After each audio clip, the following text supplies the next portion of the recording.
I want one more rep, the human said in a professional tone, looming over Nalili with her usual grim face. Nalili was struggling, his avian-scaled arms quaking with the weight of the Olympic bar he was trying to heft up onto its resting hooks. I am trying of lifting. Get that bar up. If you can't manage this and you can't manage our gravity, the human said, tapping his pen on the clipboard he held.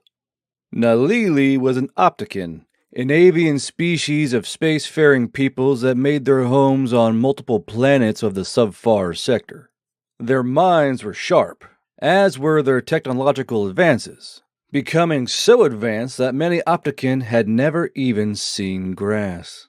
This was in part due to how they converted their planets basically into hab units, having no need of farming or agriculture due to their output of parts, machines, ships, and other such doodads.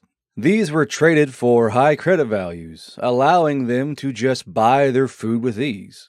It didn't help that their planets were small and not very dense, leading to both light gravity and very little space for agrarian activities.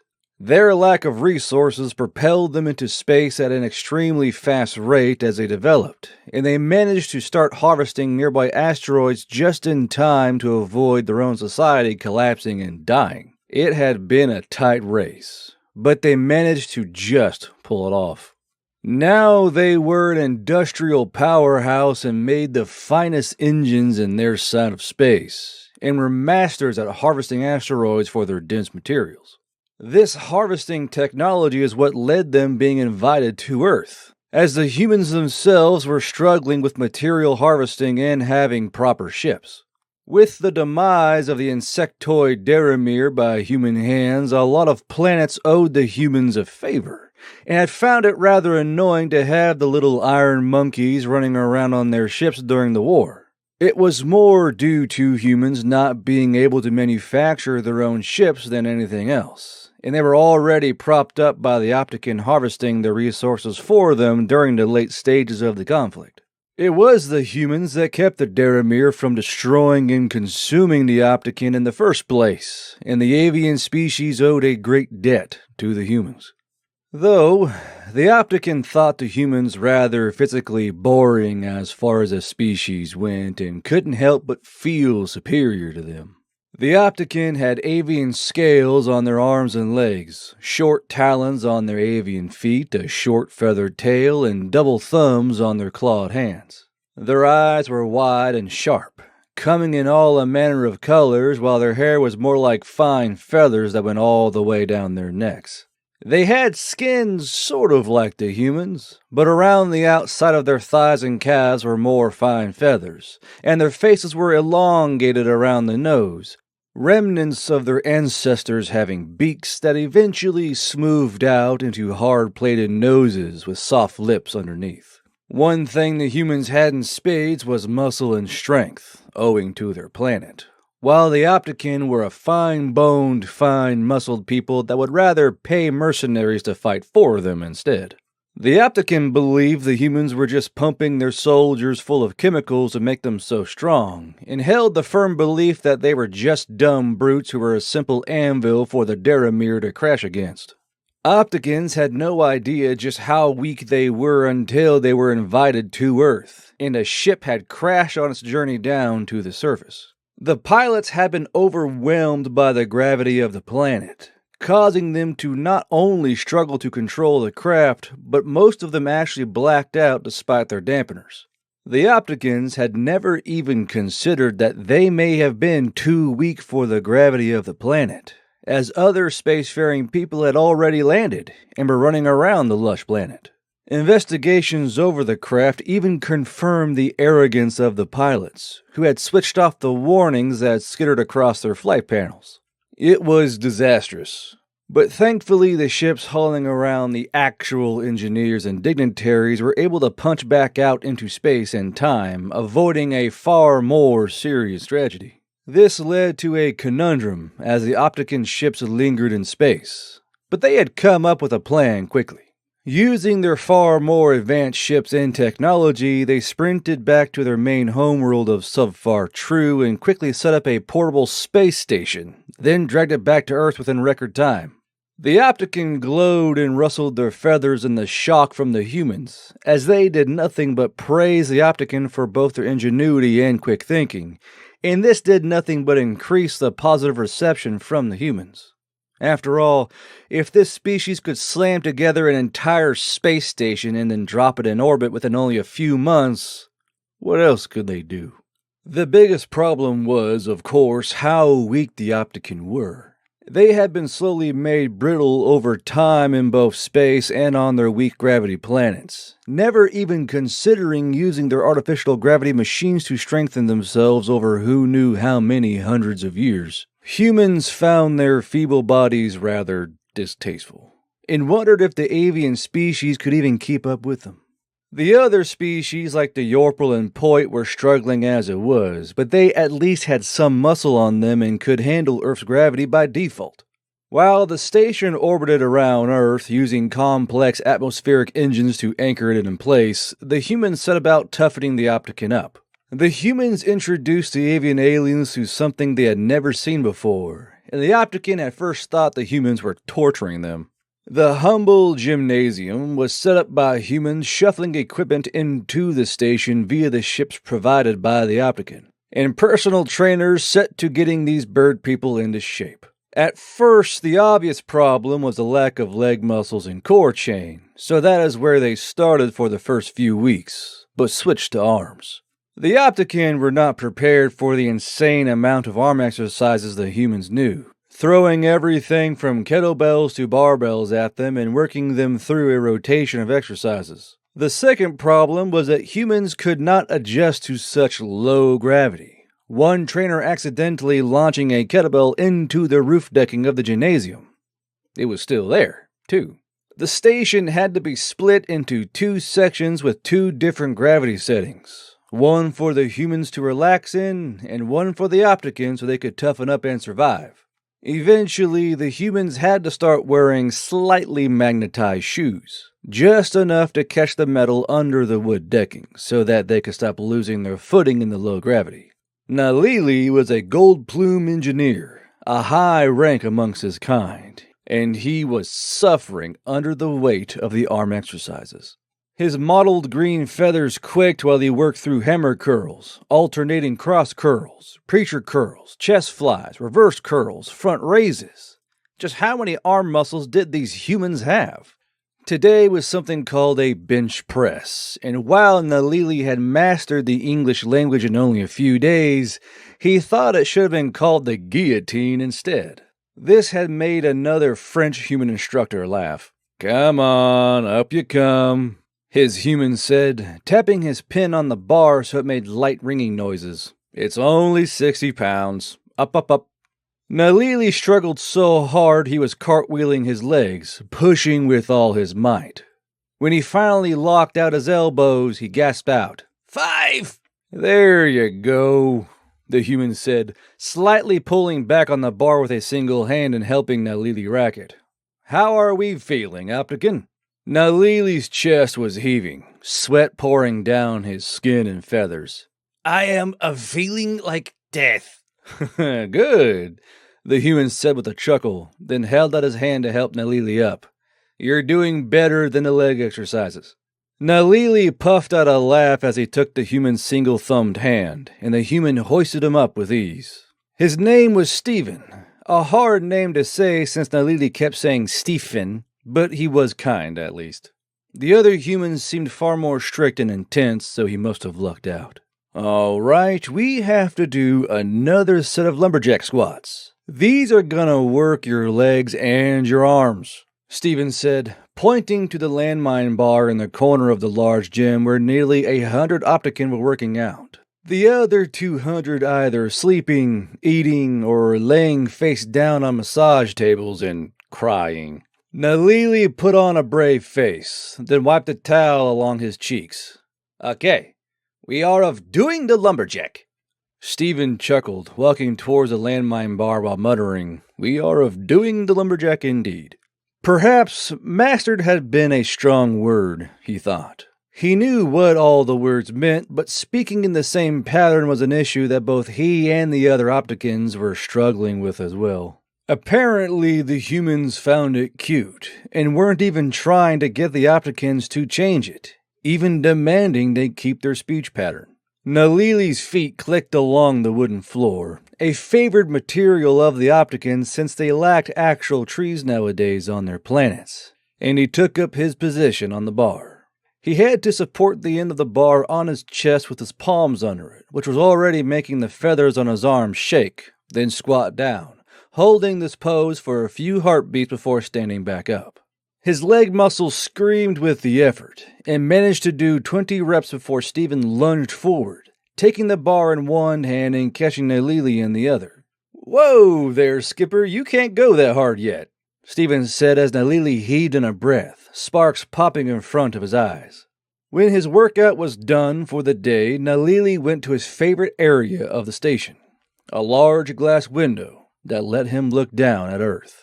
"Looking at all of that green," Nalili murmured to himself, and he couldn't help but smile. He had never actually felt grass before, and something deep inside of him ached for it. He wanted to go running through the prairies and meadows he had seen in books and video recordings, swim through water that was clean and fresh, and lounge below a shade tree in the warm sun. Nalili sighed out to himself and sat down in a chair, resting his chin on his clawed fingers. Imagine of being able to waking up and just go walking in the grass. "It's nice," a voice said behind him, and Nalili turned. Joseph, another one of the humans on board but not a trainer, walked around and took a seat beside Nalili on the row, leaning back and crossing his legs. "There's the mountain meadows of Colorado, the desert shrub of New Mexico, the deep woods of the Appalachians, all kinds of places down there. Of course, you could also go to Europe, stroll along the high-altitude grasslands of Switzerland, the tundras of Russia, or just splash in the ocean for a bit," Joseph said, pointing down to the planet in the general area of where these locations were. "We are of only having steel and concrete," Nalili said in wonder, leaning forward in earnest as he looked down at South America. "What is of being in that landmass?" Joseph tilted his head down at where he thought Nalili was pointing. "Ah, that there's all jungle." "Jungle," Nalili murmured, rolling the word around in his mouth. "What is of jungle?" Joseph pulled out his phone and started scrolling through pictures of the Amazon. "We almost lost this place, you know that? You guys came in clutch and started feeding us resources during the war, and we were able to completely pull away from harvesting our planet. Hell, we were even able to bring back some of the extinct species with the help of your pulled gene regeneration technology. You are almost of losing all of your jungle?"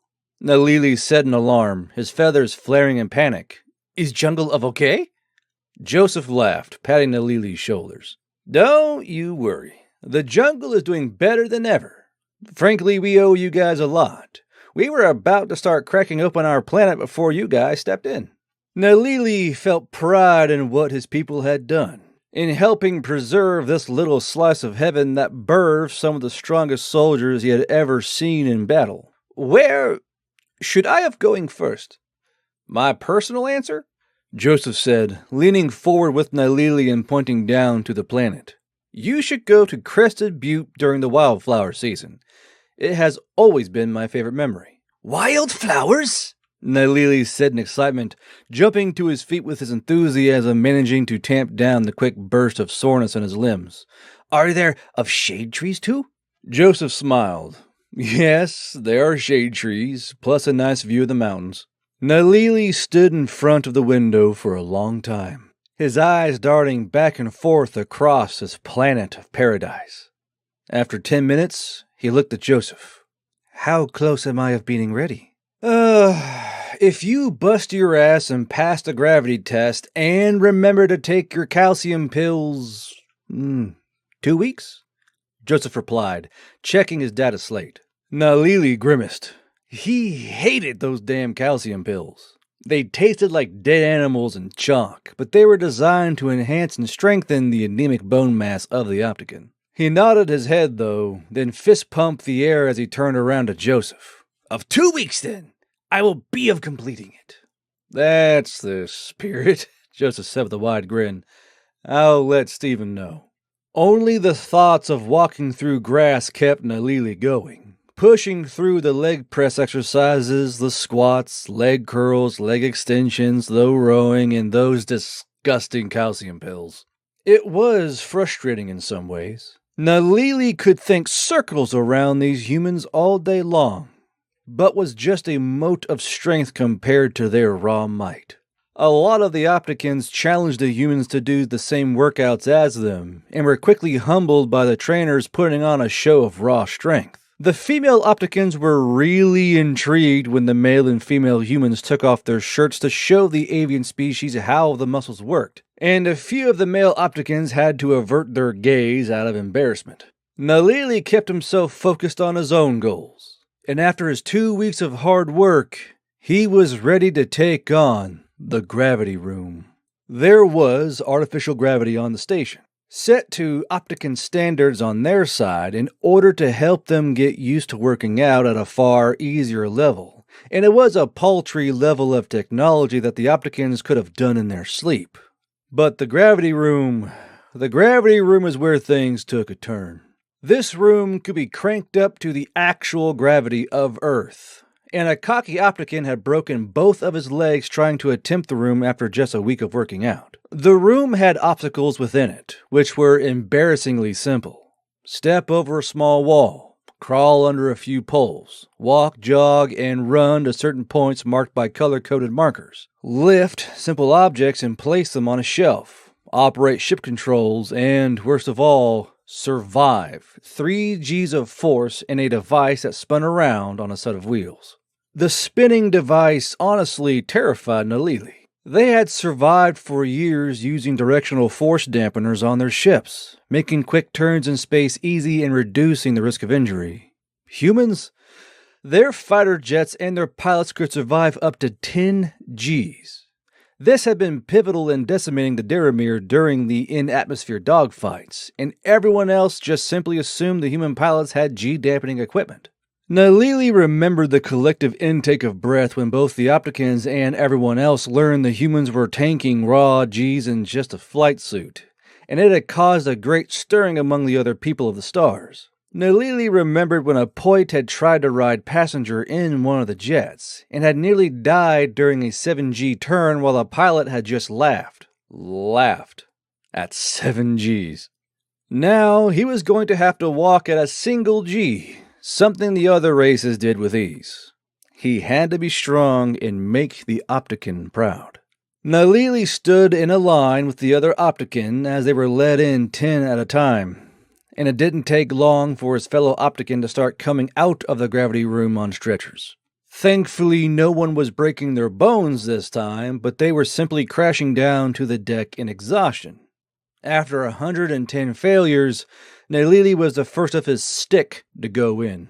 Of course, the humans would call a line of people a damn stick. It was so like them.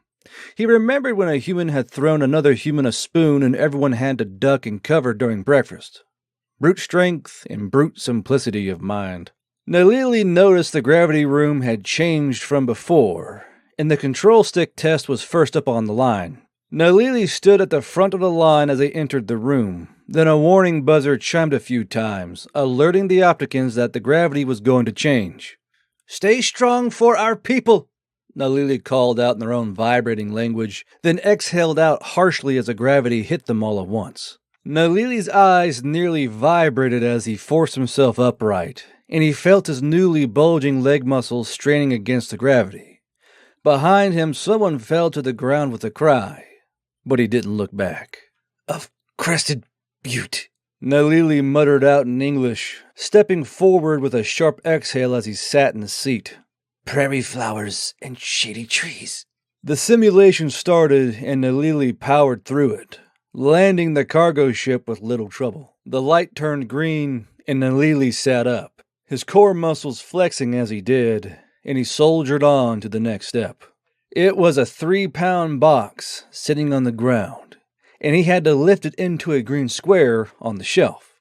Nalili did what he saw the humans do, pounding his chest while exhaling and grunting, then squatted down with perfect form and grabbed the box. His leg and arm muscles bulged as he lifted the box, sweat pouring down his skin and feathers as soon as he stood upright. He blinked away the sweat, setting the box down on the shelf. The square lit up green, then tossed the box back down onto the floor by tilting upwards, letting the box slide off towards where it roughly was before being picked up by Nalili. Next, there were 5 knee-high walls, and Nalili had to jump over them while jogging. He was breathing hard now, wiping at the sweat on his face with the sleeve of his workout suit, but he started forward anyway. His nails made heavy clacks on the wooden floor as he hopped over the small walls, grunting as he came down onto the decking, but he made it over the 5th wall with only a small stumble, quickly coming back up to his feet and leaning backwards, breathing out tersely. "Of grass bathed in sun, water of cool blue and stone," Nalili whispered to himself, sniffing as his body struggled to maintain its composure. Next was the walk-jog-run, and Nalili started walking without pause, swinging his arms like Stephen had taught him to. He heard a chime ring above him after a good while of walking, letting him know it was time to jog. He breathed out harshly and started to jog, and the sweat came on in force. By the time he had to run, his feathers were dripping beads of the stuff onto the ground, and he left a little trail behind him. His lungs hurt, he had a stitch in his side, and his knees ached something terrible, but he would not falter here. He ran with all his might, swinging his arms and pumping his legs just like Stephen had said to, and he closed his eyes. Nalili kept his eyes squeezed shut, his lungs burning as he drew in the cold air of the space station, and gasped out loudly when the chime came again. "Gold Plume Engineer Nalili, you have a 5-minute break," a voice called out over the intercom, and Nalili sank down onto the floor, his chest pumping up and down as he tried to catch his breath. "You shouldn't have done that," came a chuckling voice over the intercom, and Nalili recognized it was Stephen. "What goes down must have coming up," Nalili cried out, now laughing as he recognized his blunder. He had laid down, which meant he had to stand up eventually. A female Optigan came crashing down next to him, her breath heaving into her lungs with a wheeze as her bright purple feathers vibrated from the effort of her body. "By all means, take a breather, Silver Plume Engineer Captic," the voice said over the intercom, and they all heard the crisp start of laughter before the mic cut off. "Of thanking," Keptic cried out, her heavy chest so soaked that Nalili could see the complete outline of her sports bra, a handy piece of clothing that all the female Optican were wearing. "This sucks," Nalili said to her in their native tongue, and he leaned up with a long, painful groan. Keptic nodded. "I agree. It's worse that we have to sometimes wait for our turn at the tasks. Why I try to get so far ahead. I'm not sure what's worse, really." Both of them chuckled.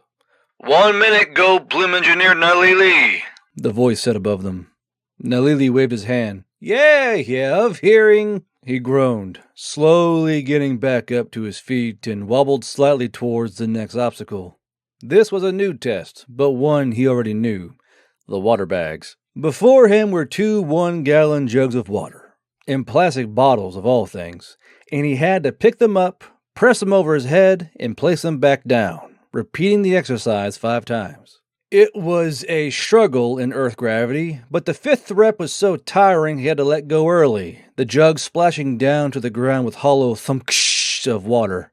Of nuts, Nalili muttered in English, always having found that phrase funny. A human stepped out from a doorway, holding 2 new jugs of water in one hand and a mop in the other. Nalili gave a short, dry laugh. "You are showing off." "I am not," the human said with a laugh, then waved the jugs of water at Nalili. "I've got this. Go on and complete your tasks." He is so casual about it, Nalili thought to himself bitterly, watching the ease of the human's movements, but he did move on to the next challenge. There were only 2 left. the crawl and the wheeled machine. He got through the crawling challenge with a lot of huffing and puffing and trying to keep his tail from getting caught under his feet, and came out of the other side just as sweaty as when he had started. Now there was the car, sitting there all innocent looking despite the terror it brought to his chest.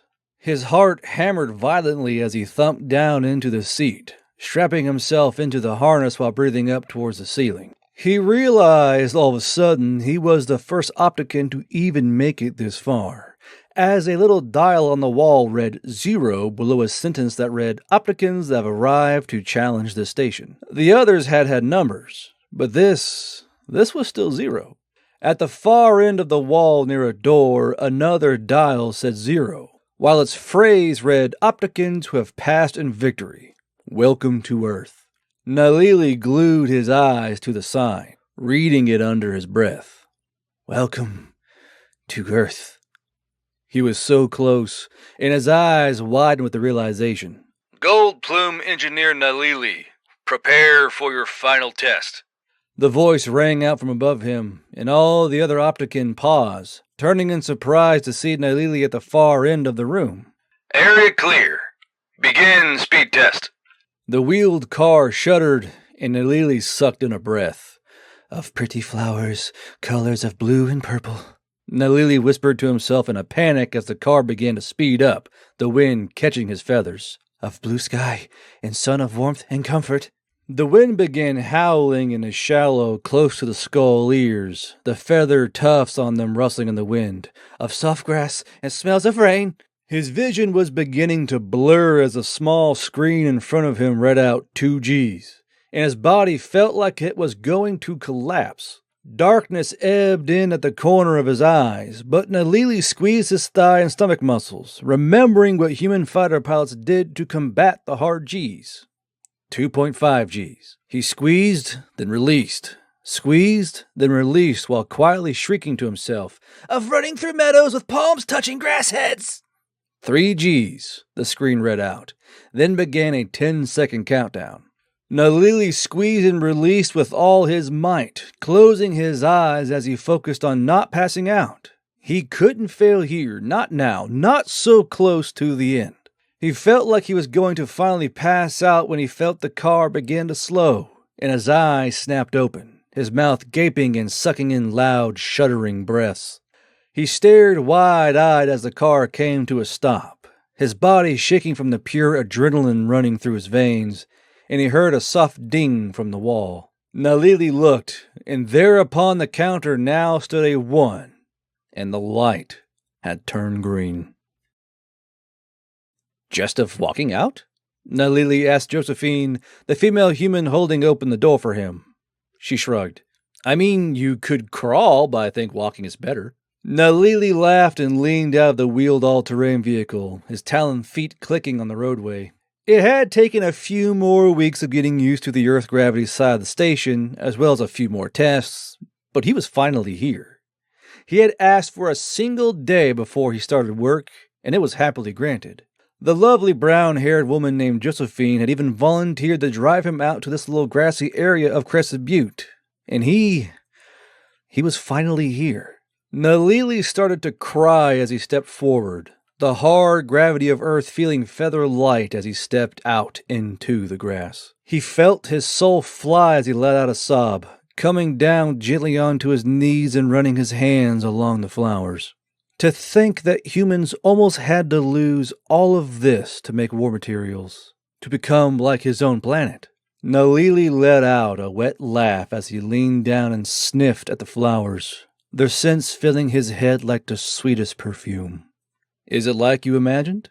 Josephine asked as she stepped beside him, her hands in her pockets as she looked around at the mountain view. Nalili laughed again, sniffing before standing up beside Josephine and holding his hands to his face. "No." "No?" Josephine asked quizzically, pulling a tissue out of her pocket and handing it to Nalili. Nalili took it, dabbing at his eyes as he looked out into the ocean of waving green grass, rustling trees, and sweet mountain wind. "No, is of so much more." At Fort Leonard Wood, Missouri, Freyrin slammed down her patrol cap, yelling out in frustration as she ripped another tick from her dull yellow fur, while Himmel and Zetrin rolled their eyes nearby. This planet is a hellhole! How do humans even live here?